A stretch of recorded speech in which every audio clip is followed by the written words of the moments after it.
Bonjour à tous, aujourd'hui j'ai le plaisir d'accueillir Nadira et Fatoumata. Alors Fatoumata, merci d'avoir accepté mon invitation. Si tu peux en quelques mots te présenter auprès de notre public et aussi nous expliquer tes engagements concernant l'art, je te laisse le soin. Merci beaucoup, bonjour, je suis Fatoumata Priaté, je suis artiste pluridisciplinaire et autrice des lettres vagabondes Fatoumata, je suis féministe radicale intersectionnelle, matérialiste et puis je vis à Paris, je suis de nationalité guinéenne. Mon engagement féministe a débuté il y a plusieurs années, moi je dirais à peu près 15 ans. Mais le vrai déclic de prendre la plume et surtout de dénoncer, ça date il y a une dizaine d'années. Puis à côté, j'essaie de trouver, en tout cas d'user de mon médium artistique qui est la peinture à l'acrylique ou à l'huile sur les tableaux pour faire passer le message et également défendre les valeurs de durabilité. Donc ça peut être vraiment plusieurs sujets à la fois, droit de l'environnement, culture des minorités, droit des femmes, donc voilà. On a également le plaisir d'accueillir Nadira, ma très chère compatriote. Nadira, en quelques mots, si tu peux te présenter et puis également nous expliquer tes actions, ton origine de ton engagement. Oui, bonjour et puis merci encore pour l'invitation. C'est vraiment un plaisir d'être là. Donc, moi, c'est Nadira Maïnassara, tu l'as dit, compatriote, 227. C'est ça. Je suis juriste, apprenti chercheur, comme on dit dans le jargon, doctorante en droit. Je travaille sur les contrats extractifs, qui sont les contrats miniers, pétroliers et gaziers. Et je m'intéresse surtout aux droits et obligations des parties à ces contrats-là. À côté de ça, donc féministe, de plus en plus radicale. Qu'est-ce que vous entendez toutes les deux par radicale? Parce que j'ai entendu avec toi, mais également avec toi. Alors, quelle est cette notion de radicalité dans le féminisme, c'est-à-dire? Très important, et tu fais bien de poser la question. Radical, ce n'est surtout pas dans le ton, c'est pas dans la façon de s'exprimer, etc. Le mot radical vient d'un latin qui signifie racine. D'accord. Ça veut dire qu'on va à la racine des choses, que nous on a répertorié comme étant la racine des choses, c'est le patriarcat. Donc ce qu'on veut, c'est vraiment déconstruire absolument tout pour reconstruire un monde plus juste, plus égalitaire, où les femmes et les filles comprennent leurs droits et font en sorte d'en jouir pleinement. Donc vraiment, c'est comprendre la profondeur des choses et puis soit s'en accommoder, ce que je ne fais pas, soit décider d'aller à contre-courant et puis essayer de changer les choses. Merci pour ces précisions, c'est quand même important et en effet, parce que nous quand on pense à la radicalité, c'est aller dans l'extrême en fait. Alors que là c'est vraiment un retour aux sources. Okay. Et du coup, Fatoumata, vous, quelles sont vos actions? Qu'est-ce qui vous pousse tous les jours à lutter en fait? Ça c'est une grande question parce que je pense que c'est plus le rêve d'un monde plus juste où je me sens bien, je ne me sens pas obligée d'être tout le temps sur des red flags. Vraiment, c'est le ressenti du monde.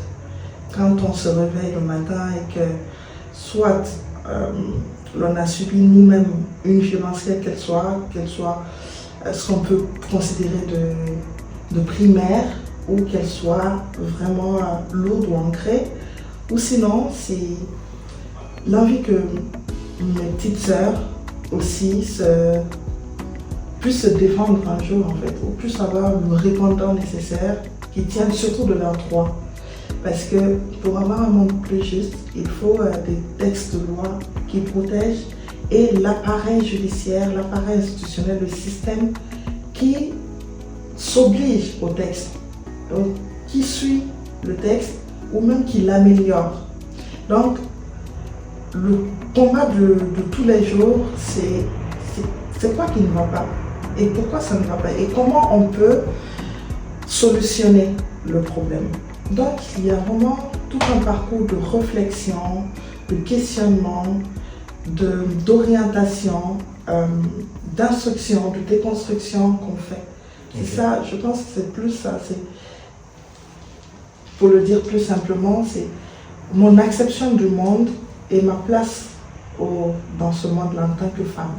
Et pour le moment, ma place n'est pas entièrement safe, elle n'est pas entièrement protégée. Parce qu'à chaque moment, les événements, les dernières nouvelles le prouvent à suffisance que les places des femmes, que ce soit aux États-Unis, que ce soit en Europe, que ce soit en Afrique, à chaque fois qu'on a l'occasion de piétiner leurs droits ou de les rétrograder, le système s'en charge avec joie.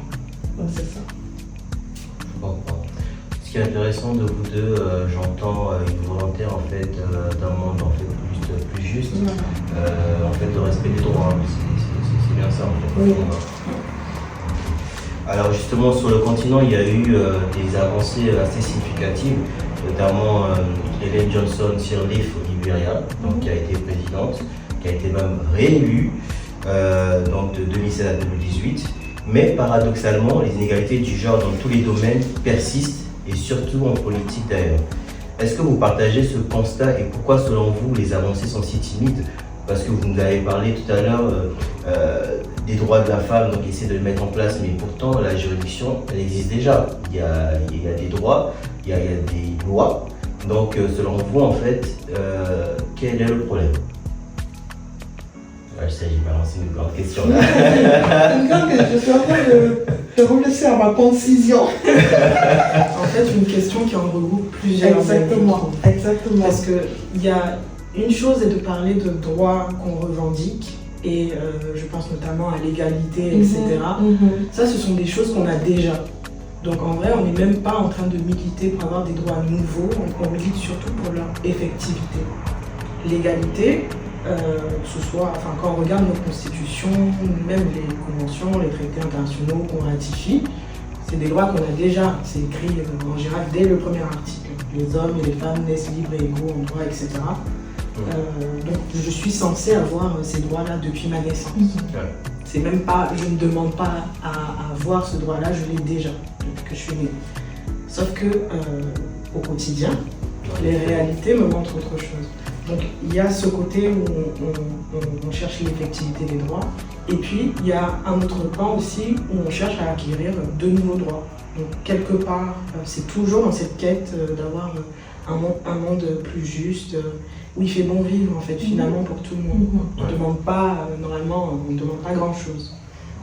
Et pour avoir évoqué Ellen Johnson Sirleaf, j'avoue que Libéria je ne connais pas trop, mais des souvenirs que j'ai de mon enfance, parce que ça passait tout le temps à la télé, à la radio, quand même le Libéria était pendant très longtemps, pendant des décennies même en crise, que ce soit, oui il y a eu des coups d'État et après il y a eu une guerre civile carrément, donc elle a été la première femme présidente, oui, sur le continent même il me semble, mais elle arrive aussi après un bilan qui est très lourd, donc dans un état qu'on doit complètement reconstituer.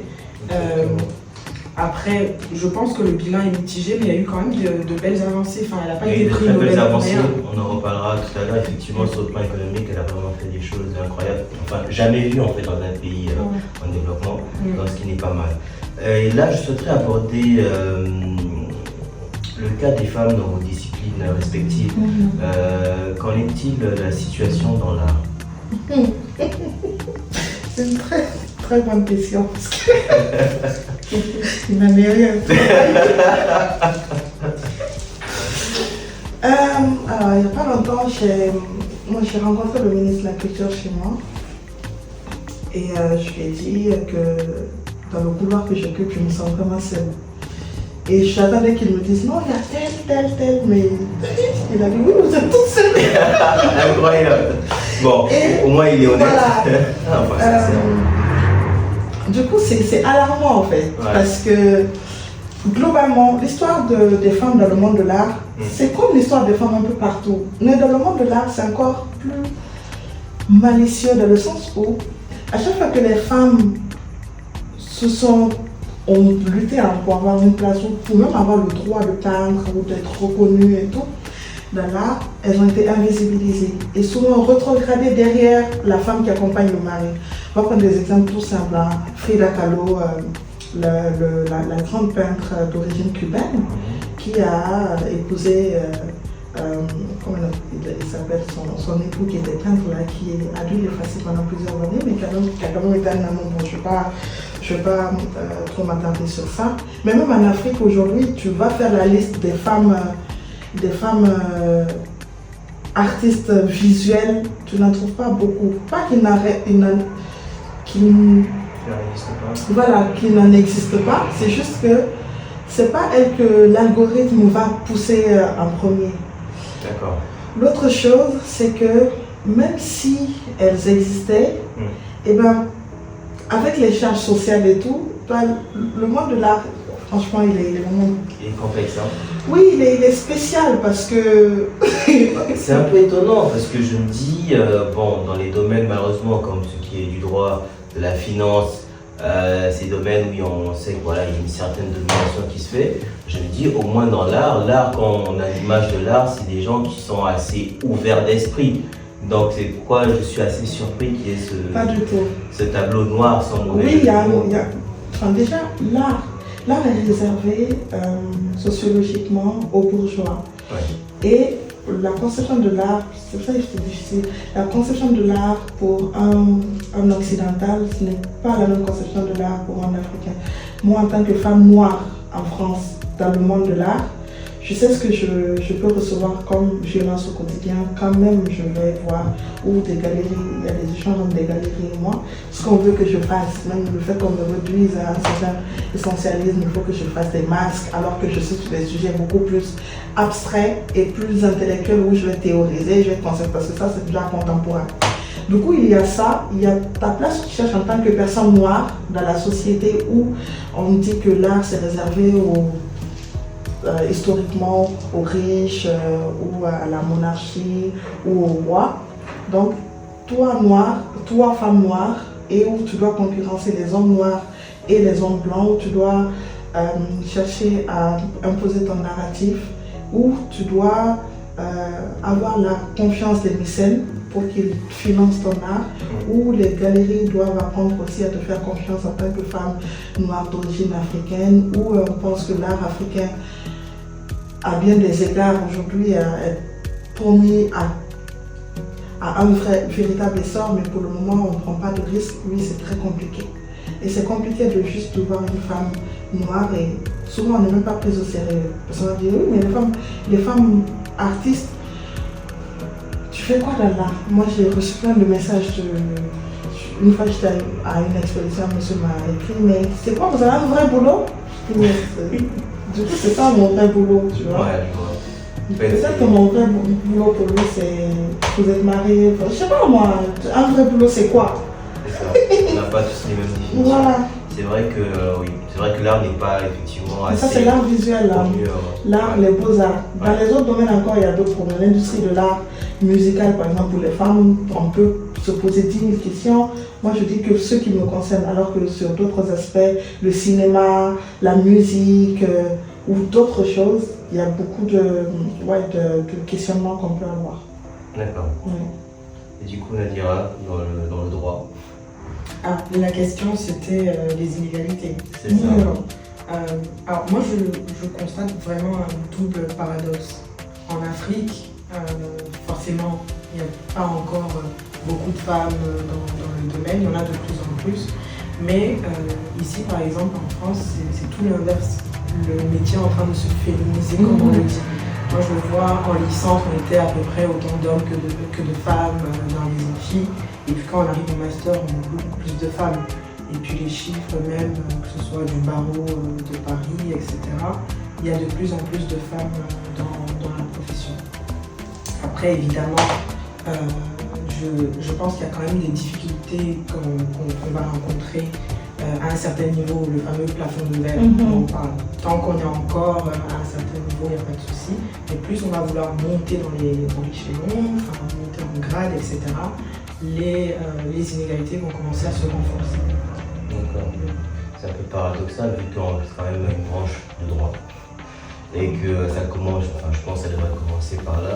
Et qui de mieux que des femmes pour promouvoir en fait le droit des femmes. Bon. Non. Je sais pas. Je sais pas, c'est ça en fait. Nous on a beaucoup de charges en vrai. Qui de mieux que des femmes? Est-ce que vous connaissez votre situation? Vous voyez, oui, mais moi on est dans un système. Ah oui, on en parlait tout à l'heure. Une personne qui n'a pas réellement vécu des injustices ne pourra pas réellement comprendre. Vous, du fait que vous les subissez tous les jours, vous pouvez mieux comprendre en fait les autres femmes et donc pouvoir les défendre justement et éveiller aussi les consciences des personnes qui n'ont pas forcément conscience ou lutter contre les personnes qui en ont conscience mais qui le font exprès en fait de créer ce système. Je peux répondre assez rapidement à ce que tu viens de dire. Moi je pense que en fait, tout comme un homme dans le droit peut courir derrière quelque chose, sa carrière, je pense qu'une femme dans le droit, elle court derrière la même chose. S'il faut qu'elle mobilise du temps pour éduquer, pour militer, tout le monde n'a pas ce temps-là, tu vois. Du coup, il y en a juste qui sont là, qui savent les complexités, les difficultés, mais qui essaient quand même de s'en sortir et tout, et qui ne sont pas dans, tu vois, la revendication. Et moi, je n'en voudrais pas une femme qui se bat, qui connaît les difficultés et qui ne les dévoile pas, mais quand même qui se bat dans ce truc parce qu'il y a une urgence, quoi. Surtout pour les femmes. Il y a une urgence dans le sens où si tu décides d'être maman, c'est compliqué. Si tu te maries, on te voit différemment, tu accouches, on te voit différemment. Donc, est-ce qu'il y a le temps? En fait, je pense que l'engagement peut se faire à différents niveaux. On n'est pas forcément obligé d'être sur le front physiquement. C'est par exemple si je vois une jeune stagiaire, je sais qu'elle aura un dixième de chance comparé aux autres d'avoir un stage. Du coup, je vais la favoriser elle. Enfin, c'est pas vraiment la favoriser, mais en fait lui permettre d'avoir une chance. C'est dans ce sens-là où plus il y aura des femmes justement dans les domaines, notamment dans le droit, plus il y aura plus de chances pour que les femmes en fait dans ce domaine puissent réussir. Je pense. À condition qu'il y ait un minimum de solidarité. Totalement. Là, je suis d'accord avec toi. Fameuse question. Le féminisme est-il un combat contre les hommes? Parce que très souvent, quand je regarde les réseaux, j'ai l'impression que c'est un fight entre les hommes et les femmes. Il y a une sorte d'incompréhension en fait. Et pourquoi, selon vous, c'est souvent perçu comme une lutte en fait entre deux genres, alors qu'en fait, non. Est-ce que tu as peur? Attends, comment? Est-ce que tu as peur du féminisme? Pourquoi tu devrais avoir peur du féminisme? Parce que moi, à chaque fois qu'on me pose cette question, je dis, mais tu as peur de quoi? Tu as peur de disparaître? Je sais pas, tu as peur d'être émasculé? Tu as peur de perdre tes privilèges? De quoi est-ce que tu as peur? Qu'est-ce que tu n'es pas prêt à laisser passer, à laisser partir? C'est ça, du coup c'est toi qu'on me questionne, pas toi. Oui, non, mais voilà, en tant qu'homme, il faut, je pense que à chaque fois qu'on a l'occasion de se poser ces questions, on interroge ses propres pieds. On interroge ce qu'on a intériorisé le plus, ce qu'on a normalisé le plus. C'est à quel point je me sens bien dans la société et à quel point je me sens menacée. Mais menacée par quoi? Par la justice, par l'égalité, par l'équité, par le bien-être, par le bon voisinage, par le bonheur. Parce que c'est ça le féminisme. Donc, moi, franchement, ça fait longtemps que j'ai arrêté de me répondre à cette question, mais évidemment par égard pour toi, je vais faire un petit effort. Non, je ne pense pas que le féminisme soit un combat contre les hommes, mais souvent quand on me pose la question, je dis oui. Parce qu'un homme, c'est quoi dans la société aujourd'hui? Un homme, il vient avec beaucoup d'accessoires. Il vient avec ses privilèges, il vient avec sa carrure, il vient avec son histoire, il vient avec ses facilités, il vient avec sa famille, la société qui le protège. Donc un homme, c'est déjà le système en soi. C'est pas ton identité d'humain que là, je suis en train de questionner. C'est la figure qu'on te donne. C'est comment les stéréotypes ou les rôles de genre ont été distribués dans la société. C'est quoi un homme social? Un homme social, c'est qui? Un homme social, du coup, c'est celui qui vient avec tout le conditionnement dans lequel où il se sent bien, il se sent protégé. Pour moi, c'est ça un homme. Donc, si le féminisme doit combattre ça, oui. C'est l'homme social que le féminisme. C'est l'homme social patriarcal, attention. C'est l'homme social patriarcal d'aujourd'hui, celui qui exacerbe toutes les violences. C'est lui que le féminisme combat. L'homme, l'humain, conscient de certains enjeux, conscient de son... avec un minimum d'empathie, avec une envie de quiétude, une envie de collaboration avec son acolyte humain ou humaine, qui est la femme. Non, pas lui, parce que lui, il a des valeurs à défendre et tout. Un homme qui sert le patriarcat, moi je le combats, oui. Un homme qui sert ouvertement le patriarcat, qui défend ouvertement le patriarcat, qui défend l'injustice, qui défend la violence, lui, je le combats, oui. Donc, dans ce sens-là, le féminisme, c'est un combat contre les femmes. Mais il alors, plus... comment parce que je pense que beaucoup, pourquoi je pose cette question, parce que c'est ce qui résonne en fait dans la tête de la plupart des gens. Donc, comment leur faire comprendre que non, en fait, ce n'est pas un combat de genre, en fait, que c'est tout simplement un combat humaniste, en fait. Parce que c'est ça, c'est avoir tous les mêmes droits. C'est... Voilà, il est... Laisse-moi dire juste un petit truc. J'ai écrit un texte qui s'appelle « Chers humanistes de pacotille ». C'est un pamphlet où j'explique que à chaque fois que tu te caches derrière l'argument humaniste, tu te refuses à agir. Moi, je suis humaniste, ça s'arrête là, tu fais plus rien. C'est-à-dire que quand tu considères que les hommes et les femmes sont égaux, donc tu les traites humainement, tu traites une femme aussi humainement que tu traites un homme, mais ça reste dans ta tête, tu n'agis pas. Dès lors que tu commences à agir, regarde les barrières qui vont se dresser devant toi, même en tant qu'homme. Comment on va t'émasculer, la société va t'émasculer, tu vas dire que non, oui, toi tu es efféminé, de toute façon, toi tu n'as aucune personnalité. Tu verras que l'humanisme, c'est un idéal, mais en vérité, il y a un vrai questionnement, une vraie interrogation du rapport de force entre les hommes, du rapport de force sociale entre les hommes et les femmes. Donc l'humanisme, c'est un idéal. Moi, je suis humaniste, mais je suis féministe aussi, parce qu'il y a de vrais problèmes que je dois régler au quotidien. Donc, je suis humaniste, je prends mon petit verre, ça s'arrête là. Non. Et toi, ton point de vue? Moi, maintenant, je réponds par oui. Voilà, je t'ai sagement écouté, vraiment. Hein. Je réponds oui. Est-ce que le féminisme est un combat entre les hommes et les femmes, etc. Je réponds oui maintenant.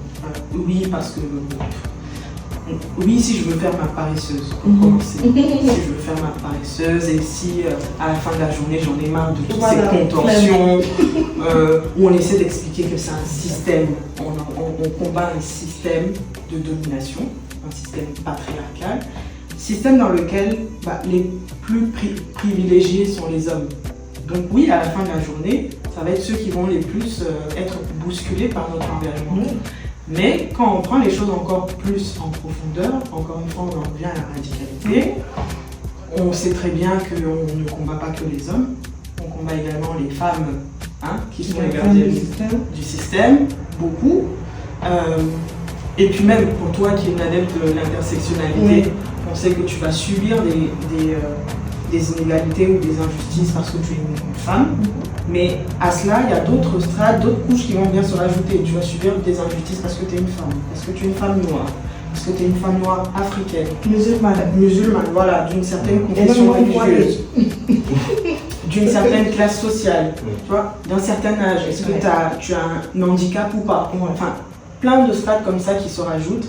Et à la fin, on en arrive à un point, quand vraiment on prend la profondeur des choses, on arrive à répondre que non, on ne combat pas des humains, on combat un système, mais encore une fois, je répète, système qui profite à une certaine catégorie. Très clair, très clair. Mais du coup, il faudrait, après c'est juste mon avis personnel, je pense qu'il faudrait quand même ne pas tomber dans cette partie-là où on se dit, bon, on va répondre par, oui, c'est un combat contre les hommes, parce que au contraire, c'est quelque chose, c'est pour la société que vous le faites, c'est pour que l'homme et la femme en fait puissent vivre tranquillement dans cet idéal. Donc au final, exclure une partie de la population du combat, c'est peut-être pas la meilleure façon de pouvoir régler le problème. Qui exclut qui?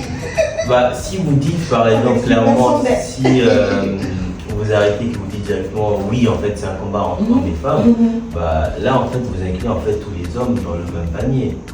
Alors j'ai bien dit si je fais ma paresseuse, Oui, si je fais la mauvaise foi, tu vois, c'était vraiment un jeu de mots. Bon, effectivement. Alors, la femme africaine entre tradition et modernisme. On en parlait tout à l'heure en off. Alors, selon vous, quel est le problème que rencontre une femme africaine aujourd'hui, qui est entre tradition et modernité? Déjà, tu réponds. Ouais, si tu veux. Moi, je pense quand même que l'une des premières difficultés qu'on rencontre, c'est la mauvaise foi. Mauvaise foi parce que, en général, les gens qui vont nous reprocher d'être trop modernes, de ne pas respecter nos traditions, nos cultures, sont en train de le faire derrière un smartphone. C'est des gens qui vivent totalement dans la modernité ou alors qui ont des inspirations dans d'autres pays, notamment les pays arabes, on le voit dans nos pays musulmans. Ils vont chercher dans les cultures et les traditions des autres, ça ne les gêne pas du tout. Quand il s'agit de parler d'avancées technologiques, là on est en plein dans le modernisme, ça ne gêne pas les gens. Mais dès lors qu'on commence à parler de droits des femmes, tout d'un coup on va nous brandir cette fameuse tradition, cette fameuse culture, d'ailleurs qu'ils ne maîtrisent absolument pas. Parce que quand on va dans la profondeur des choses et qu'on va regarder ce qui s'est fait, et là je parle de même bien avant les indépendances, etc. On n'est pas du tout dans le but. Je trouve qu'il y a beaucoup de mauvaise foi, vraiment. Les gens gagneraient à être honnêtes, à reconnaître que voilà, on a des privilèges, on veut rester là-dessus et pas aller questionner à chaque fois. Et puis même la culture, finalement, la culture, c'est pas la culture qui fait les hommes et les femmes. C'est les hommes et les femmes qui vont venir faire cette culture. Donc s'il y a des traditions qui sont néfastes, qui sont pas bien, on s'en débarrasse, simplement. Moi, je vis pleinement mon africanité, mon modernisme. Je ne demande à personne d'ailleurs de faire comme moi.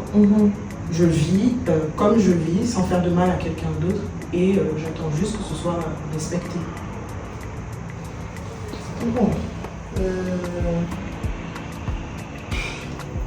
Moi, je ne veux laisser aucune inculture me définir.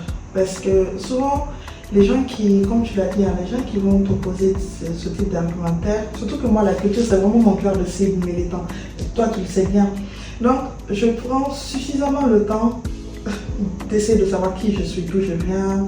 Et je revendique d'ailleurs, moi, ma culturalité, dans le sens où mon ascendance, je sais quelle était sa place dans la société, comment on s'organisait en tant que Kouyaté, les Djili, les Créoles, et je sais quelles valeurs on transmettait. Donc quand on m'oppose toujours le miroir de l'Occident, c'est jamais moi qui le fais. C'est nous, on est occidentalisés, nous on a abandonné la culture. La culture c'est quoi? C'est les cultures. Dans les cultures tu places quoi? C'est les ethnies, c'est les attitudes, c'est même les conflits sociaux, c'est comment tu te comportes en tant que chef de famille vis-à-vis des voisins. Et ton enfant est témoin de ça. Quelle valeur est-ce que tu lui transmets? Pour moi, si tu n'as pas été parfait à tous les niveaux en tant qu'homme culturel et que les valeurs ne soient pas des valeurs positives, donc qui vont exclure la violence, qui vont privilégier l'entente, le cousinage à plaisanterie, tu ne peux pas t'arrêter devant me parler de culture parce que j'ai des traits. Du coup, il faut... Pour moi, les féministes doivent juste être ce qu'elles veulent être. C'est tout. Juste être. Quand tu es, je pense que tu as conscience d'être, le reste va se faire tout seul. Nous ne sommes pas les gardiens des cultures africaines et nous ne sommes pas celles et ceux qui devront rattraper notre précarité culturelle. Parce que pour moi, on manque tellement de représentation, tellement de narratifs, tellement de mythes fondateurs qu'on n'en est pas. C'est superficiel d'interroger les questions de culture aujourd'hui, tu ne sais même pas d'où tu viens, tu ne sais pas qui tu es, lequel. Enfin, je sais pas. Pour moi, je trouve ça lunaire, tu vois. Du coup, à chaque fois qu'on me pose cette question, tu n'es pas suffisamment culturel, je dis bah si, je suis totalement culturel. Je suis même plus culturel que toi parce que au moins je fouille. Toi, tu as fouillé quoi? Toi, tu es sur les valeurs. Oui, les valeurs africaines. Moi, je me sens trop nul parce que les valeurs africaines n'existent pas. C'est abstrait, les valeurs africaines. Aujourd'hui, c'est à nous de les redéfinir comme au moment de la charte de Kurukanfuka, je ne sais pas si tu connais, la fameuse charte qu'on dit qu'on qualifie être l'ancêtre de la démocratie. C'est une charte de l'Empire du Mandé en Afrique de l'Ouest qui a défini la société. Et même là, les femmes ont un rôle marginal, mais ils disent que c'est la charte de la démocratie.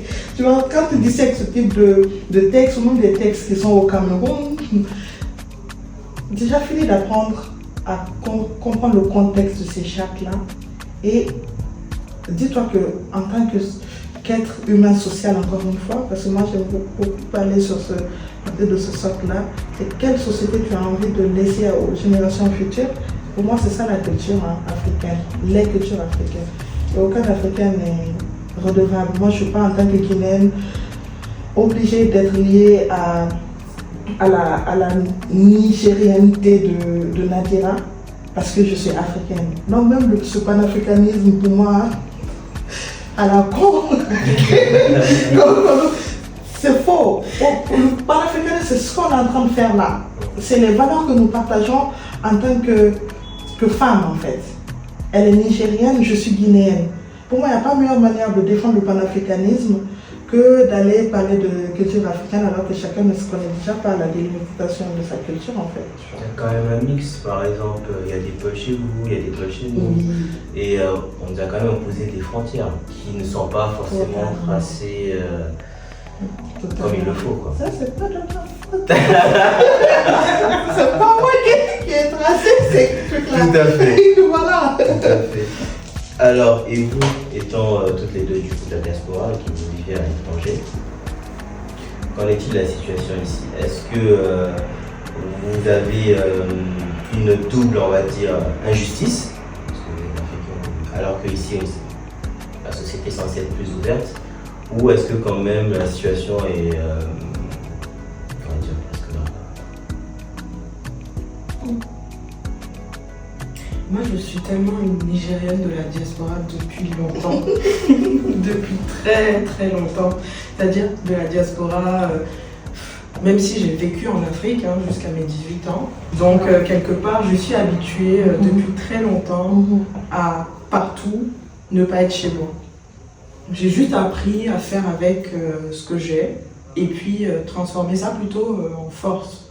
Donc oui, on vit des réalités qui ne sont pas plaisantes. Mais après, je trouve qu'elles sont quand même moins frontales ici. Les difficultés qu'on rencontre, elles vont être plus vicieuses, ça va être caché, c'est vraiment pas frontal. Et personnellement, celles que je vais rencontrer aujourd'hui, je vais les rencontrer peut-être parce que je suis d'une autre nationalité, etc. Et pas parce que je suis une femme. Et pour moi, c'est déjà un gros point en moins. C'est vraiment un gros point en moins. Alors que au Niger, dès que je rentre, les difficultés que je vais rencontrer, la toute première, c'est parce que je suis une femme. Et puis ensuite, le reste va se rajouter. Oui, en addition à ce que tu viens de dire, moi je pense que la conscience aussi de l'intersectionnalité te fait percevoir, comme tu as dit, les violences vicieuses d'une autre façon. Mais la même conscience de l'intersectionnalité te fait percevoir qu'en vrai, l'autre c'est juste une autre manière. Enfin, ta souffrance, tu souffres parce que tu es d'un tel pays, d'une telle couleur de peau, mais l'autre souffre aussi parce que voilà, il est juste comme toi, tu vois. Et puis aujourd'hui, moi, en France par exemple, j'ai choisi la diaspora. Ça c'est un choix, c'est-à-dire aujourd'hui, je vais préférer par exemple être dans les lieux, dans les événements où il y a la diaspora, où je vois des gens comme moi par rapport à la nationalité par exemple, que d'aller dans des événements occidentaux en fait, tu vois. Et même pour les expositions, je vais plus privilégier dans ma recherche des expositions où il y a plus d'Africains, où il y a plus de personnes noires, où on réfléchit aux mêmes questions, on compare nos réponses parce que en tant que femme noire dans l'art, je pense que mon art va plus servir l'Afrique, c'est prétentieux, la Guinée par exemple, où je veux apporter des choses, que la France. Voilà, donc il y a aussi une sorte de revendication identitaire que je privilégie. Mais avant, c'était différent dans le sens où il y a des violences totalement insidieuse que tu vas juste subir, mais tu ne sais pas comment réagir. Avec du recul, tu fais des choix et tu choisis ton couloir de vie. Tu fais avec. La France est totalement grande. Elle est trop grande pour que je me tracasse pour elle. Il y a assez de combats comme ça. Voilà. En parlant de la diaspora, alors l'hypersexualisation de la femme africaine, notamment ici, est-ce un mythe? Est-ce que c'est du passé ou est-ce que ça existe encore? Bien sûr que ça existe encore. Ça existe partout, dans les médias, à la télé, dans les clips vidéo, dans les interviews de, je sais pas, ça a toujours existé, l'hypersexualisation de la femme, surtout occidentale, hein, parce que, je sais pas, moi, quand j'étais plus jeune, je voyais des femmes de chez moi avec juste un pagne, les seins libérés, enfin le corps libéré. Ça a beaucoup disparu. Et moi, ça me frustre. Pourquoi? Parce que ces femmes que je voyais, elles étaient tellement plus, je sais pas, elles semblaient libres, elles semblaient heureuses. Aujourd'hui, une femme d'un certain âge, genre 50-60 ans, ne peut pas juste nouer son pagne et laisser son corps respirer juste parce qu'elle veut prendre de l'air ou elle veut passer d'une case à une autre en fait. Tu vois, après, on s'est modernisé, on s'habille différemment et tout, mais au moins,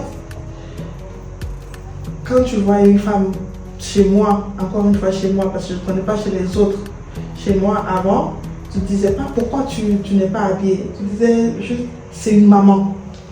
Donc, cette maman-là, c'est la maman que tu vois depuis toute petite et avec qui tu vas grandir. Elle, ses sœurs et tout, tu vois. Donc, ouais, dépendant d'où tu vas te positionner, tu ne vas pas vivre les choses de la même manière. Moi, je pense que le média occidental a beaucoup contribué à nous hypersexualiser en tant que femme noire. C'est comme ça que je vois les choses. Beaucoup, beaucoup. Je dis encore dans certaines communautés, il y a des femmes nues. Et ça va. Ici, non, les seins, ça sert à quelque chose, le corps, ça sert à quelque chose, le BBL. Les femmes sont obligées pour vivre dans certaines industries ou dans certaines sphères à se dénuder. Et je trouve que c'est dommage. Maintenant, si tu veux assumer ton corps d'une certaine manière, moi j'assume totalement mon corps par exemple, tu es libre hein, et tout. Mais il faut qu'on se rappelle aussi que le système, dans certaines sphères, impose un certain style. Aujourd'hui, je regardais encore un documentaire de Stevie de Music Feelings où il explique pourquoi Fergie a été écarté de Black Eyed Peas. C'est à cause de l'agisme et de l'hypersexualisation. Donc ça existe dans les industries musicales, par exemple. Très complet. Je crois que je n'ai Alors, du coup, selon vous, quel pourrait être un modèle en fait africain qu'on puisse enfin converger vers une société plus égalitaire? Qu'est-ce qu'il faudrait faire selon vous? Qu'est-ce qu'on pourrait faire? Là, sans vous donner une baguette magique, sur quoi vous allez jouer? Moi, je pense que la première chose qui me vient à l'esprit, c'est la liberté. Franchement. J'ai pas de modèle. D'ailleurs, si je l'avais, je pense que le problème serait déjà réglé. J'ai pas de modèle qui me vient en tête. D'abord parce que on parle souvent de modèle africain. On parle de l'Afrique. Il n'y a pas qu'une Afrique, il y a des Afriques. La réalité d'une femme maghrébine n'est pas celle d'une subsaharienne et encore en Afrique subsaharienne, la réalité d'une femme, je sais pas moi, d'Afrique du Sud ne sera pas celle d'une femme en Afrique de l'Ouest. Et encore, on est toutes les deux d'Afrique de l'Ouest. Entre Nigériennes et Guinéennes, il y a forcément des disparités, même entre Nigériennes. Et je descends comme ça dans les couches. La réalité d'une femme Haoussa n'est pas forcément celle d'une femme Touareg. Et d'ailleurs, j'en parlais récemment. Je disais que l'histoire de notre fameuse ministre, et on en parlait en neuf ministre du tourisme et de l'artisanat, je pense qu'elle s'en est aussi bien tirée justement parce qu'elle est Touareg. Et que les Touaregs ont une culture très matrilinéaire, etc. Ils ont beaucoup cette habitude de protéger la femme. Ça aurait été une femme d'une autre ethnie ou d'un autre groupe ethnique, je pense que les réactions n'ont probablement pas été les mêmes. Donc, encore une fois, pour dire, il n'y a pas de modèle africain, il n'y a certainement pas une baguette magique, et même si on le souhaite, je pense qu'il faut laisser les femmes être ce qu'elles veulent pour elles-mêmes, et puis faire leur propre choix, échouer d'ailleurs. Celles que je vois se lancer en politique, etc. À un moment donné, les hommes ont occupé l'espace, on a vu de quoi ils ont été capables aussi. Donc laisser les femmes également essayer, échouer, même si ça va être sur des décennies, etc. On apprend également de nos échecs et puis on verra ce que ça donne. Et puis de toute façon, c'est une question de représentativité. À un moment, on ne parle même plus de compétences ou de quoi que ce soit, on parle de représentativité. Il faut que le paysage, il faut que l'espace public reflète la réalité des choses. C'est la moitié de la population. La moitié de la population doit être là, à la table où les choses se décident, avant même ensuite de parler de compétences, parce que là encore, la compétence, il y en a. Oui. Moi, je pense que c'est totalement... Je suis en phase avec elle. Hein. Il n'y a pas de modèle parfait. Il n'y a pas de modèle parfait. Dans les modèles miteux, laissez les femmes être miteuses. C'est ça. En fait, une femme qui échoue, une femme qui se plaint, une femme qui adopte une mauvaise posture politique, par exemple, va être beaucoup plus critiquée qu'un homme. Parce que c'est une femme.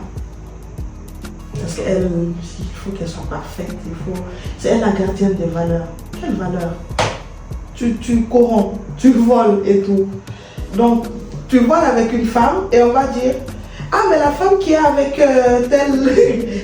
cette femme-là, elle aussi, elle a volé. Je sais pas, elle est humaine, non? Je sais pas. Ok, je suis d'accord qu'on prend de très bonnes valeurs. Pas de corruption, pas de ci, pas de ça. Mais il faut voir l'attitude sociale vis-à-vis des femmes pour comprendre à quel point la question de la femme, elle est essentielle. Sa place, elle est essentielle et sa définition aussi. C'est-à-dire tout ce à quoi elle est, encore une fois, juste obligée. Les valeurs, le nouveau modèle de société, ce n'est pas aux féministes de l'avoir, de le définir, de l'imaginer, de le parler. Les féministes sont trop occupées, les femmes sont trop occupées à survivre en fait.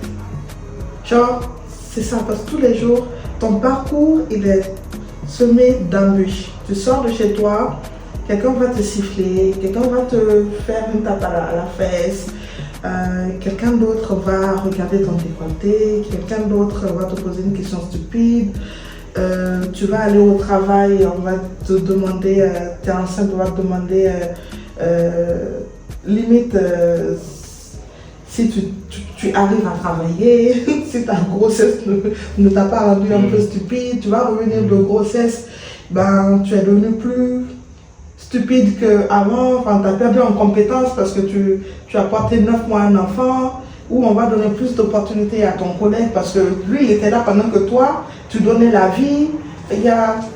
On est trop occupé maintenant à survivre, à essayer d'exister pour penser la société. La société, on va penser ça ensemble lorsqu'on aura notre place.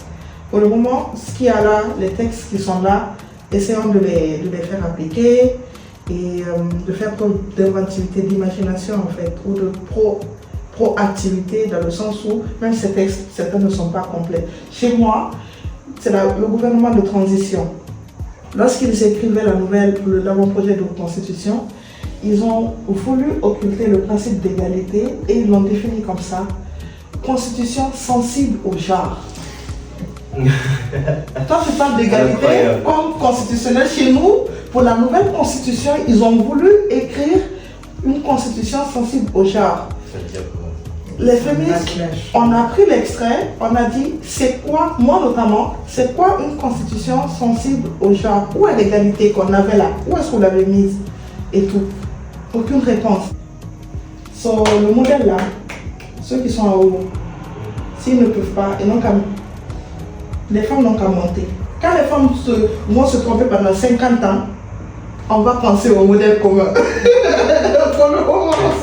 Dans le sens où justement réussir à arriver à cette égalité-là, en fait, c'était plus Dans ce sens, je ne demandais pas à ce que les femmes qui subissent déjà justement énormément de pression, qu'on leur demande de contribuer encore plus. Non, la question c'est plus dans le sens où qu'est-ce qu'on pourrait faire justement pour pouvoir améliorer la situation de ces femmes-là et leur permettre justement d'arriver au modèle que l'on souhaiterait tous, c'est-à-dire un modèle qui est réellement égalitaire ou qui serait moins égalitaire en tout cas. C'était plus dans ce sens. Il faut que les femmes soient présentes dans les instances décisionnelles, ça c'est certain. On ne peut pas continuer à être dans du social. Et je ressens de plus en plus ce besoin de politiser la lutte. On peut continuer à être dans des associations, militer, etc. S'il n'y a pas une véritable volonté dans les instances décisionnelles vraiment de mettre fin à ces inégalités, on ne va pas y arriver. Ou alors on va continuer à militer, on va être toujours dans la réaction et pas dans l'action. C'est ça. Donc à un moment donné, on en revient à ce que je disais tout à l'heure, ce besoin de représentativité. Il faut de manière égale autant d'hommes que de femmes dans les instances décisionnelles pour que les textes qu'on adopte finalement reflètent aussi la volonté de chacun et chacune. C'est ça. Très bien. Est-ce que, on vient à la fin de notre interview, est-ce qu'il y a un message que vous souhaitez faire passer? Doucement. Non, mais je rigole. Franchement, si il y a un message que vous souhaitez faire passer aux personnes qui nous regardent. Alors, moi, le message, c'est que faut se mettre face à sa responsabilité individuelle, plus collective. Individuelle, c'est je suis face à une injustice. Si je me revendique humaniste, je sais que je dois agir.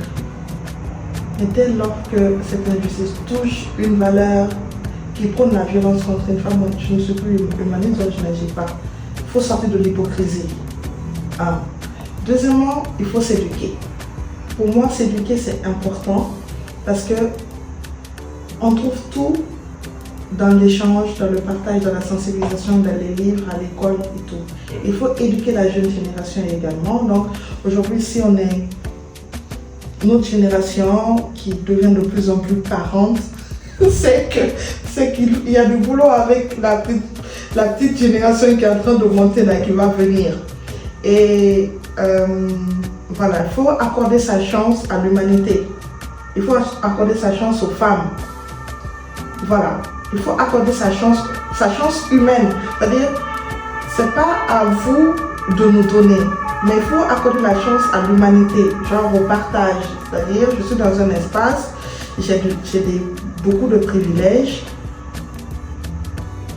Je fais sentir à l'autre ce que ça fait d'avoir ce privilège-là. On doit sortir de l'égoïsme, simplement. Mais surtout s'éduquer parce que, pour finir, les réseaux sociaux, nous, on est habitués, nous maintenant on a des gilets pare-balles, on vient, on se bat et tout, tu vois.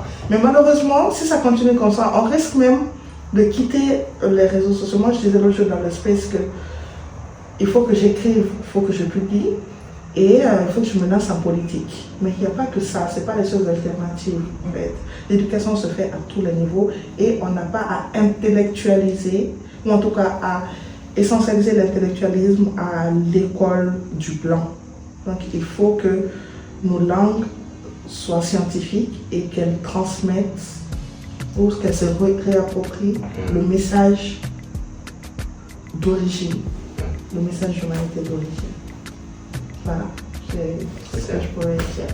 Tu as rajouté quelque chose à dire?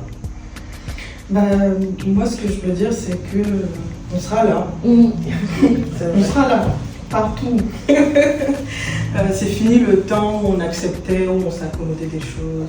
On sera là. Ce que je peux dire, d'abord aux hommes, aux prétendus alliés, qui sont souvent complices par leur silence. Je peux dire une seule chose, on vous voit. On vous voit. Et puis aux femmes, parce qu'il faut aussi leur parler, à celles qui seront également complices de ce système, Elles vont nous trouver sur leur chemin. Ouais. Parce qu'on ne va pas se laisser faire. Ces fameuses normes, en vérité, ne sont pas des normes, ce sont des constructions sociales. Moi, la souffrance, ce n'est pas du tout mon héritage. Je n'aspire pas à ça.